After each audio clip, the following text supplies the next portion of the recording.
네, 오늘 우리가 읽은 이 말씀에 보면 예수님께서 논쟁을 하고 계신 것을 보게 됩니다. 논쟁, 언쟁이라는 말이 사실 예수님에게는 좀 안 어울릴 것 같은 그런 생각이 듭니다. 지난 마태복음의 이 본문에서 보면 예수님께서 스스로에 대해서 이렇게 말씀하셨어요. 나는 온유하고 겸손하니 내게로 와서 배우라 말씀했습니다. 나한테 와서 배우라 말씀하셨는데 예수님이 얼마나 온유하고 겸손하신지 이렇게 말씀을 하셨습니다. 주님께서는 말씀만 그렇게 하신 것이 아니라 실제로 모든 사람들의 죄를 속량하기 위해서 십자가를 지셨어요. 침뱉음을 당하시기도 했고 채찍에 맞기도 하셨습니다. 온갖 수치와 조롱을 다 당하셨습니다. 저주와 고난의 십자가를 지셨는데요. 근데 주님께서 모욕하고 조롱하는 그들을 향해서 대항하거나 변론을 하지 않으셨어요. 이것이 예수님께서는 모든 사람을 위해, 우리를 위해 짊어지셔야 할 그 십자가의 길, 하나님의 구원을 이루는 그런 길이었기 때문입니다. 주님께서는 오히려 조롱하고 멸시하고 십자가에 못 박는 그 사람들을 용서하시면서 하나님께 기도합니다. 하나님, 저들을 용서하여 주시옵소서. 자신들이 하는 일을 알지 못합니다. 라고 기도하셨습니다.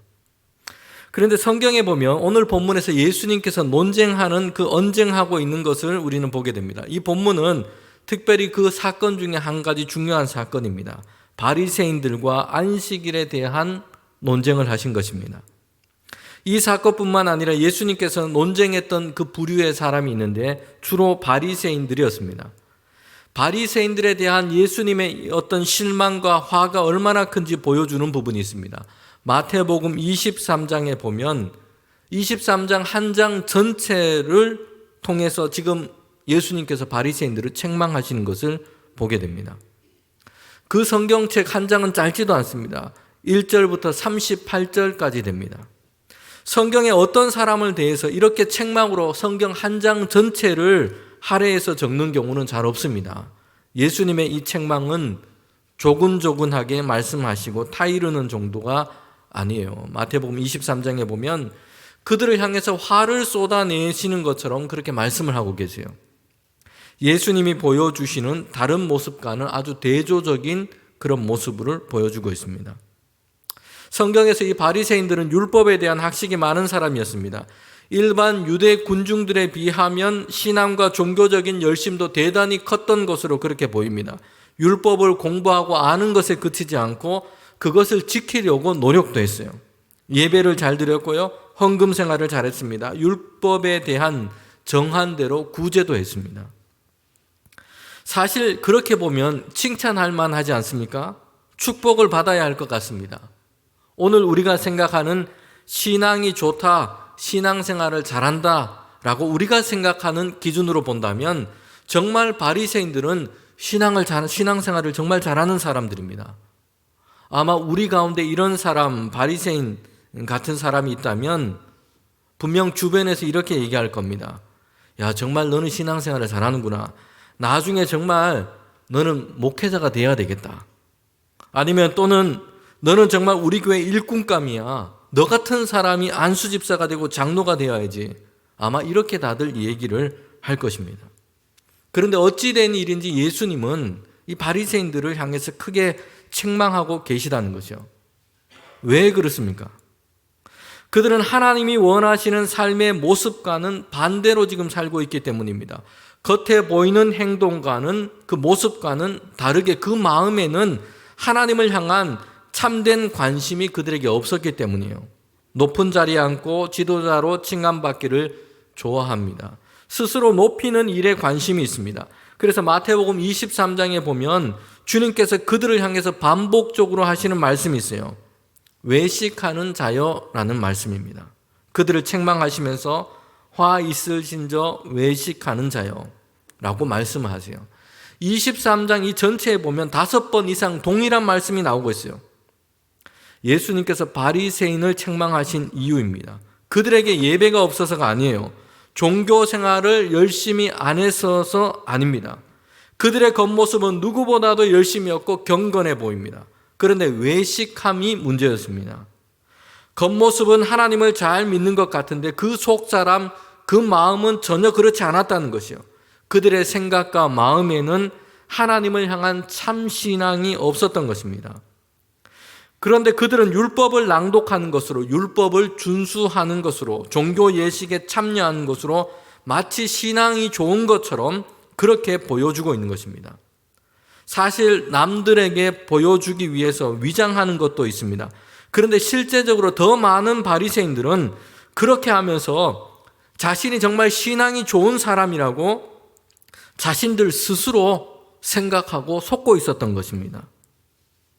여러분, 그런데 그들의 율법 조항을 그들은 잘 알고 있었는데 정작 율법을 주신 하나님의 뜻과 마음을 그들은 잘 몰랐던 것입니다. 율법의 어떤 표면적인 내용, 문자적인 내용은 잘 지키는 것처럼 보입니다. 그런데 정말 하나님의 그 뜻을 그들은 알지 못했고 그것을 따라 살지 못했던 것입니다. 성도 여러분, 이것은 오늘 우리에게 중요한 것을 말씀해 주고 있습니다. 교회 생활을 잘 하는데 실제로는 불신앙의 상태에 있을 수 있다는 것입니다. 기도를 열심히 하는데 하나님을 전적으로 신뢰하지 못하고 있기도 합니다. 내가 기도하는 대로 되느냐, 그렇지 못하느냐에 따라서 우리의 생각과 마음에는 하나님이 살아계시기도 하고 하나님이 잠들어 계신 것 같기도 하고 이렇게 왔다 갔다 할 수 있다는 것이요. 실제로는 하나님을 안 믿고 있는 겁니다. 교회 생활, 예배 생활, 기도 생활 하면서 우리는 정말 하나님을 만나야 하고 그 하나님께서 신실하게 우리의 모든 순간 우리를 인도하고 계신다는 것을 믿어져야 합니다. 하나님의 생각과 뜻에는 관심이 없고 내가 열심히 기도했으니, 내가 예배 참석을 잘했으니 내가 원하는 대로 해 주시겠지라는 생각에 우리가 갇혀 있다면 아직 젖을 먹는 어린아이와 같은 상태인 것입니다. 자, 그러면 오늘 본문에서 예수님께서는 바리새인과 안식일에 대한 논쟁을 어떻게 지금 하시게 되었는지 살펴보고자 합니다. 예수님께서 제자들과 함께 이렇게 가시고 계신데 그날이 안식일이었습니다. 이제 식사 때가 되었는데 제자들 중에는 막 이 시장기가 도는 사람이 있어요. 배가 너무 고파서 밀밭을 지나가다가 밀 이삭을 훑어서 먹게 됩니다. 바리새인들이 이것을 보고는 예수님께 나와서 논쟁하기 시작한 것이요. 안식일에 제자들이 지금 타작을 했다, 추수를 했다는 것입니다. 10계명에 보면 네 번째 계명, 안식일을 거룩히 지키라라는 이 주님께서, 하나님께서 주신 명령이 있습니다. 그런데 유대인들은 이 율법 계명 아래서 수많은 이 세부 조항들을 만들어냈습니다. 율법을 지키기 위해서는 무엇을 해야 하고 노동을 하지 않고 쉬어야 한다. 그렇게 하면 노동과 일은 무엇인가, 얼마를 거두면 노동이 되고 또 이것을 하면 노동이 되고 이것은 또 그렇지 않고 불을 피우면 일하는 것이 되고 무엇을 하는가에 따라서 노동에 들어가고 들어가지 않고 이 수많은 세칙들을 유대인들, 특별히 그 바리새인의 전통에는 이것을 만들어 놓은 것입니다. 그래서 10계명 10가지의 계명 그 아래에 거의 660개가 넘는 세부 조항들을 만들어 놓았어요, 유대인들은.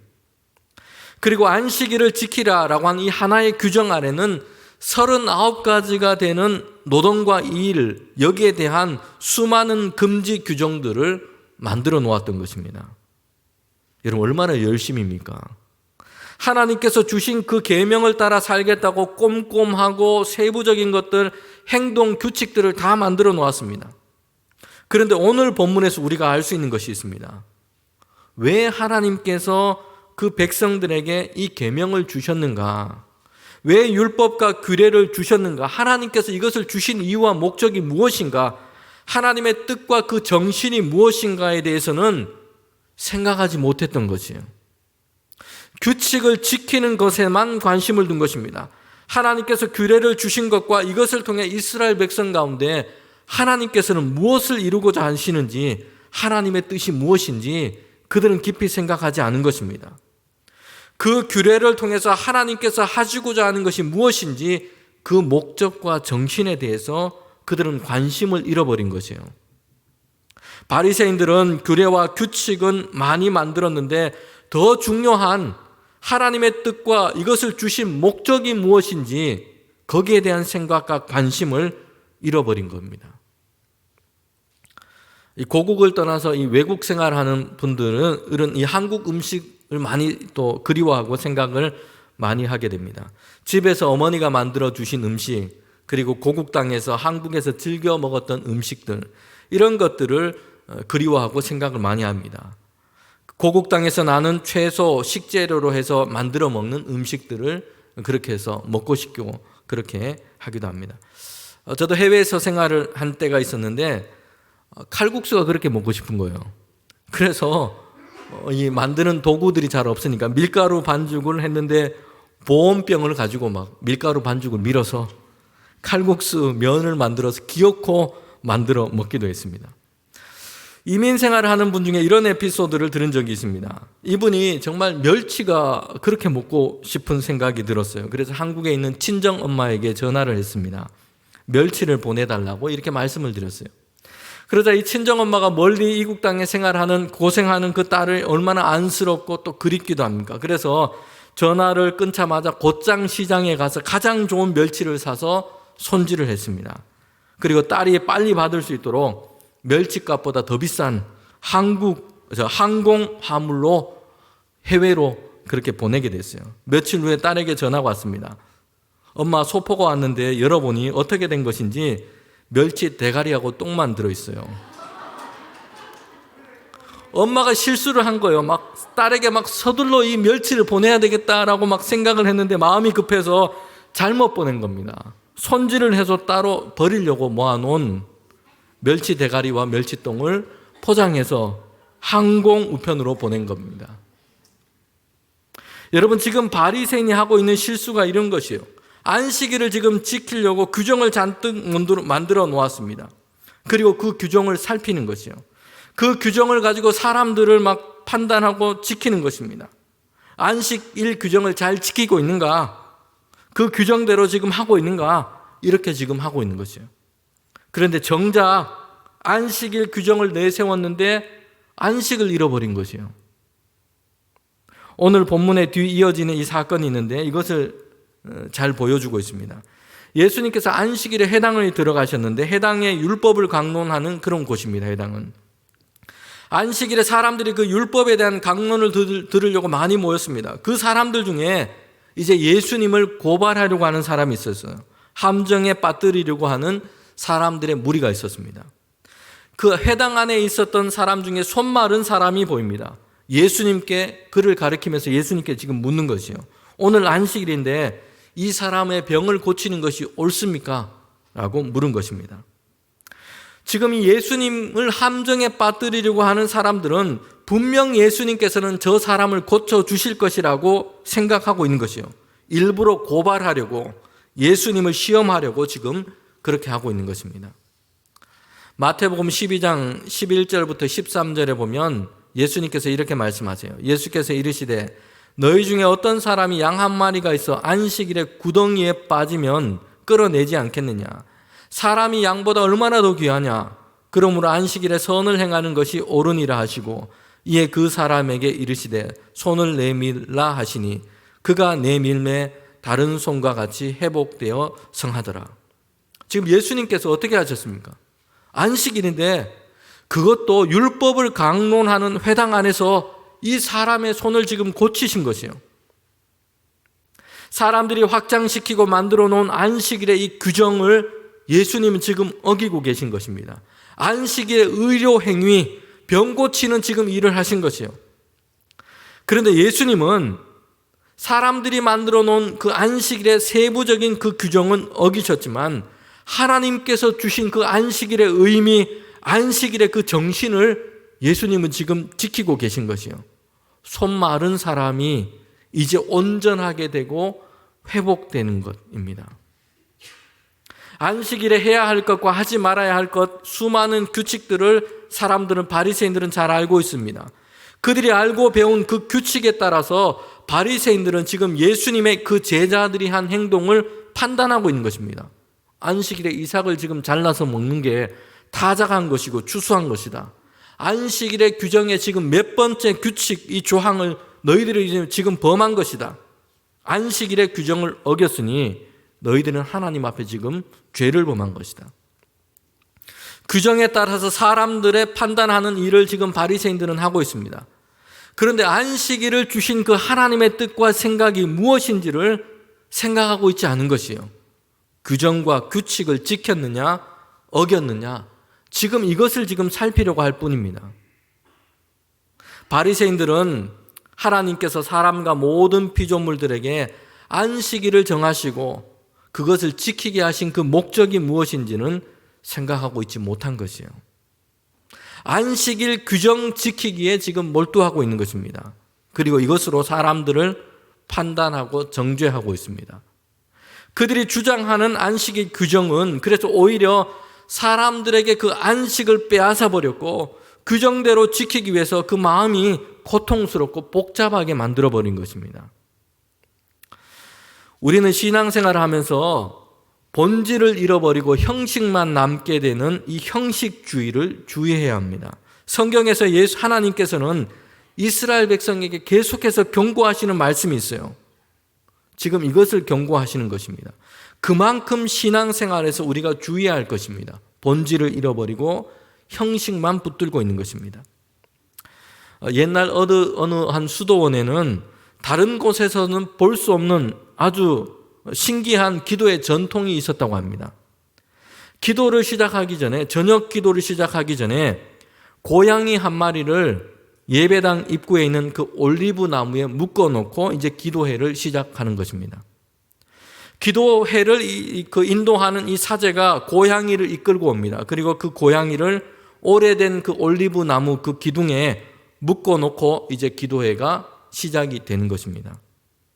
이 형식과 전통이 이미 100년도 더 된 것이에요. 어떤 때는 묶을 그 고양이를 놓쳐서 도망을 가가지고 그 고양이를 찾느라고 기도회가 늦어지기도 했습니다. 그런데 왜 이런 형식이 생겼을까? 이런 일이 있었어요. 옛날에 그 수도원에는 쥐가 많았습니다. 그래서 고양이를 키우게 된 거예요. 그런데 기도회 시간인데 이 고양이가 강단과 이 제단을 위를 어슬렁거리고 그렇게 다니게 된 것입니다. 그래서 수도원 원장이 명령을 한 것이에요.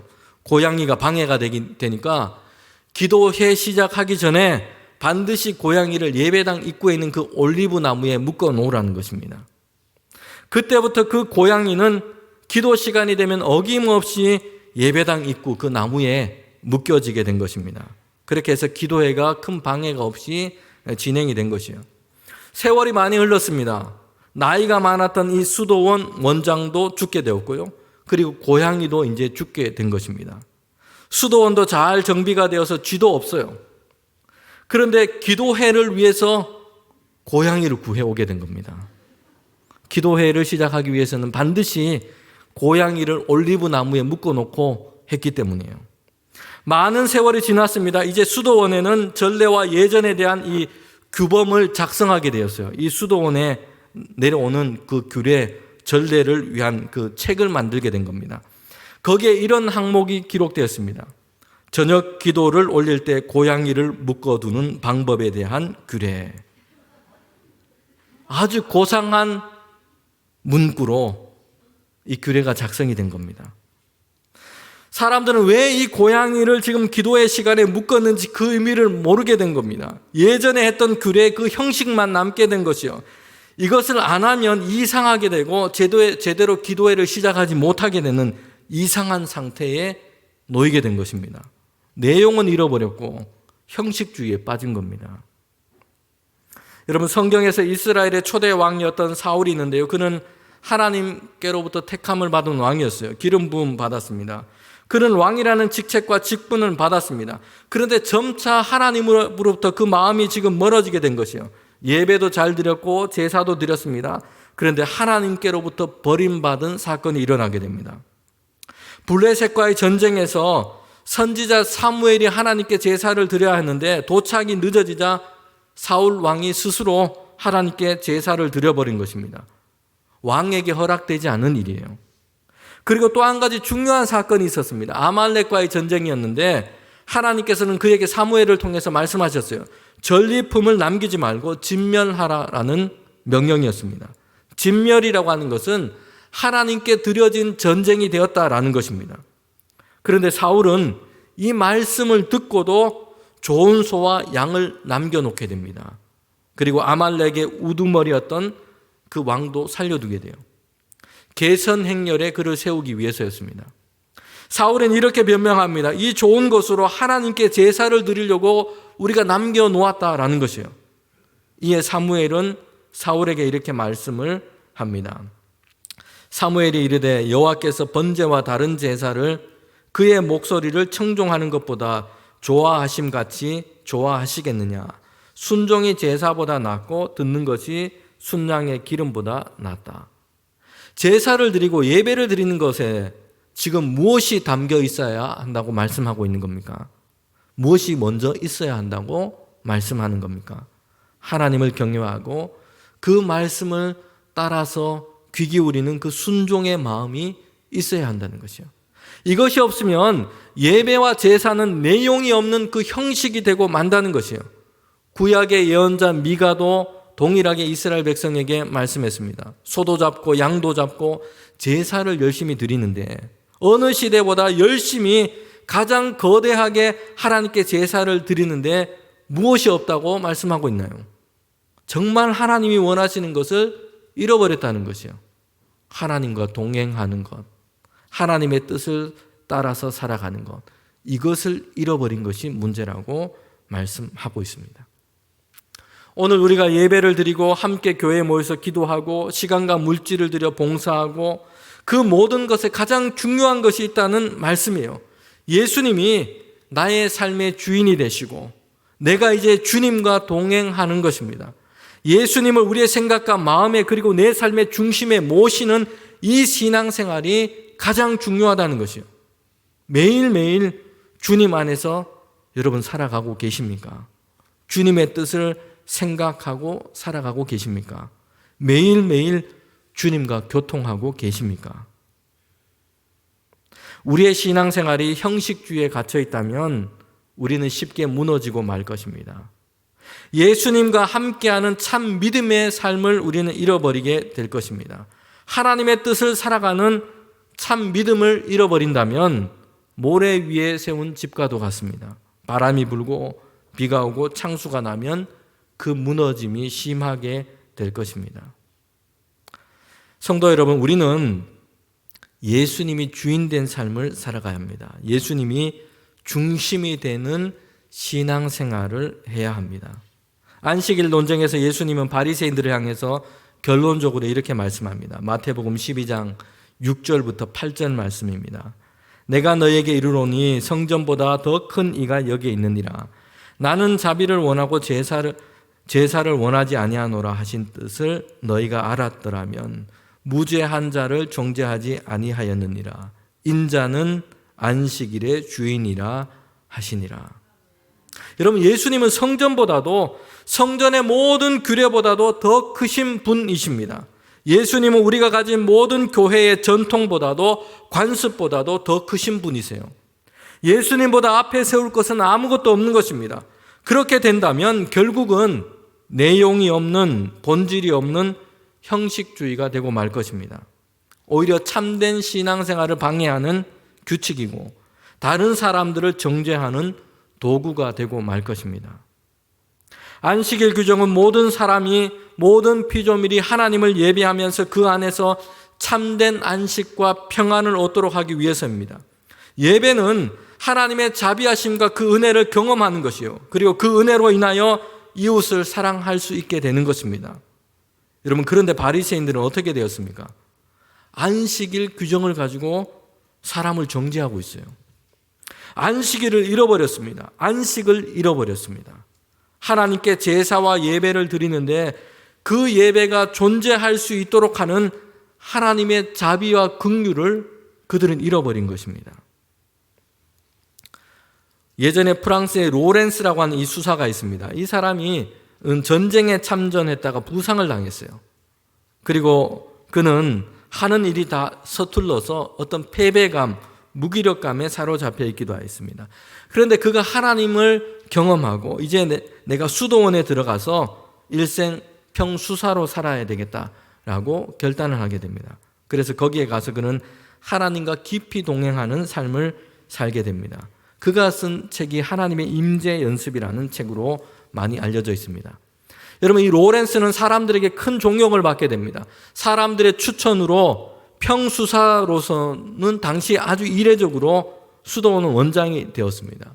그런데 그는 일생 그 수도원에서 허드렛 일을, 주방에서 하는 허드렛 일을 하고 신발을 수선하는 일을 계속했습니다. 그는 하나님께 나아가는 유일한 메시지, 유일한 수단, 이것은 하나님을 사랑하는 그 마음이라고 얘기를 하고 있어요. 거기에서 그는 자신이 무슨 일을 하든가 여기에 관심을 두지 않고 그에게 가장 중요한 것은 지금 하고 있는 그 일을 통해서 하나님을 생각하고 하나님을 사랑하는 것이었어요. 그가 중요시했던 것은 활동이 아니었습니다. 주방에서 허드렛 일을 하고 신을 수선하는 일을 하든지 무슨 일을 하는가가 중요한 것이 아니었어요. 어떤 활동을 하고 있는가가 그에게는 중요하지 않았습니다. 기도 모임을 하고 있을 때도 있고 구두를 수선할 때도 있었습니다. 그러나 그는 언제든지 그가 하는 그 일, 그 활동 속에서 하나님을 발견하기를 힘썼습니다. 그는 이렇게 얘기를 합니다. 나는 후라이팬에 작은 계란 하나라도 하나님을 사랑하는 마음으로 뒤집는다. 계란 후라이 하면서도 이렇게 했다는 것이에요. 그 일이 다 끝나 더 할 일이 없으면 나는 바닥에 엎드려서 하나님을 경배한다. 그리고 나서 일어설 때면 나는 어느 왕보다도 더 만족함을 느낀다. 설사 내가 아무것도 할 수 없다 하여도 나는 하나님을 사랑하는 마음으로 땅바닥에서 티끌 하나를 주워 올리는 것만으로도 나는 기뻐한다. 하나님과 함께 살다가 그는 하나님과 함께 동행하며 하나님과 함께 부르심을 입은 것입니다. 여러분, 하나님과 함께 있는 동안에는 고난도 달콤하고 유쾌하게 될 것입니다. 하나님과 함께 하기 때문이요. 그가 이렇게 얘기를 한 것입니다. 가장 큰 즐거움, 그것은 하나님과 함께 하는 것입니다. 하나님을 홀로 계시게 하지 마십시오. 하나님을 자주 잊어버리지 말고 자주 그분에 대해 생각하고 계속 그분을 찬양하고 하나님과 함께 살고 하나님과 함께 죽으십시오. 이것이 그리스도인인 우리가 해야 할 가장 영광스러운 일입니다. 하나님을 떠나는 것을 두려워하십시오. 늘 그분과 함께 있으십시오. 하나님의 임재 안에서 살고 죽으십시오. 성도 여러분, 우리가 참 믿음의 삶, 참 신앙을 회복하는 것은 또 다른 예배, 또 다른 기도 규칙을 만드는 것으로 되지 않아요. 예수님께서 바리새인들에게 하신 이 말씀을 살펴보면 거기에 답이 있습니다. 예루살렘 성전보다 우리가 세운 이 교회당보다 수천 년의 교회 전통과 역사보다 예수님이 더 크십니다. 고백할 수 있어야 합니다. 내가 쌓은 많은 이력과 직분과 연륜보다 예수님이 더 소중합니다. 예수님 이외에는 아무것도 아닙니다. 전심으로 말할 수 있어야 합니다. 바리새인들은 수많은 규칙을 따라서 그토록 안식일을 지키려고 했습니다. 여러분, 그러나 그 안식일의 주인도 예수님이세요. 인자가 안식일의 주인이다 말씀하십니다. 내가 그토록 지키려고 하는 신앙의 원칙도, 내가 그토록 내세우고 있는 나의 신조도, 그 모든 것도 주님께 드려진 것이 되어야 합니다. 모든 순간 주님을 잊지 않고 주님을 찬양하고 주님과 함께 살고 주님과 함께 죽으십시오. 이것이 그리스도인인 우리가 해야 할 가장 영광스러운 일입니다. 오늘 말씀을 기억하는 저와 여러분이 되기를 주님의 이름으로 축원합니다.